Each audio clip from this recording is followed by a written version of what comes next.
Сәлеметсіздер ме оқушылар? Бүгінгі сабақтың тақырыбы сағат неше? Который час? Сегодня научимся говорить время на казахском языке. Ендеше бастайық. Чтобы сказать, что время без 10 9, на казахском будет сағат 9-ға 10 минут қалды. А время ровно 12 на казахском будет сағат тура 12:00. 15 минут третьего на казахском будет сағат 2-ден 15 минут кетті. Полпятого будет сағат 4:30. Енді балалар, есте сақтайық.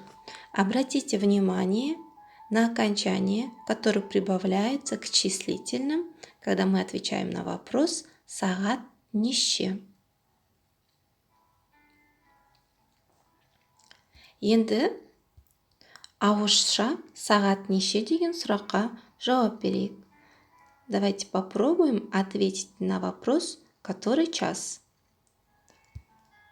Обратите внимание на картинку и попробуйте ответить. Сағат неше?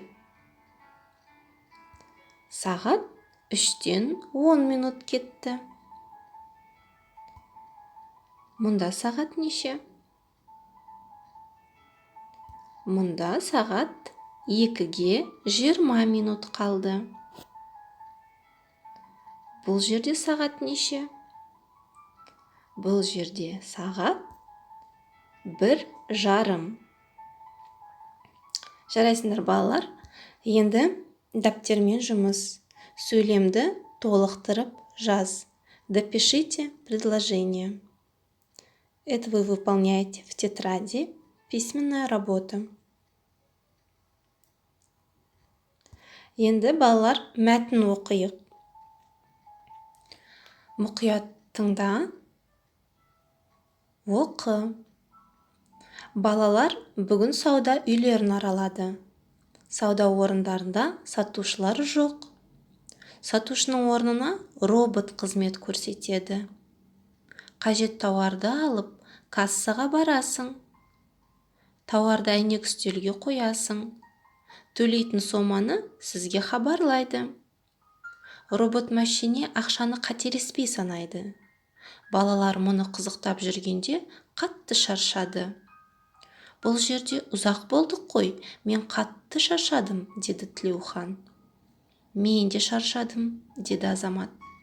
Сағат неше болды, деді Санжар бір кезде.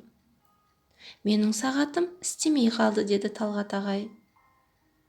Сұңғат келе жатыр, уақытты содан сұрайық. Сұңғат балаларды тағы таңғалдырды. Ауаға қолын сермеп қалып, сәулені экраннан уақытты балаларға көрсетті. Сағат 18:20 болыпты. Керемет, ауада тетікті қалай басады, деді Санжар. Прочитайте текст самостоятельно вместе с переводом и выполните домашнюю работу. Үй жұмысы 70-ші бет 2-ші тапсырманы, яғни мәтінді оқу, 71-ші бет 3-ші тапсырманы жазу. Сабағымыз аяқталды. Сау болыңыз.